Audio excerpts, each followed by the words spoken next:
This is a Trane Odyssey package there from the Schnurr in downtown Dallas, Texas. As you can see, one side of it is running and the other is not.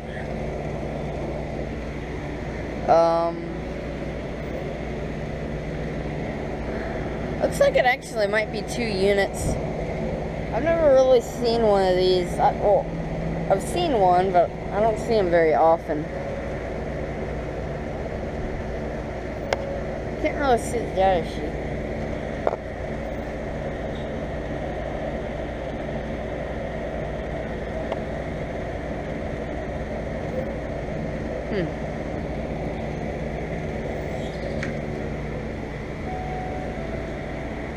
Let me actually take a picture of the data sheet with the iPod Touch real quick. Alright, so I just took a picture of the data sheet. It is from 2002, and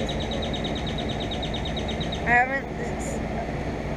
haven't decided the tonnage yet. There's the disconnect lock. Anyways, over and out.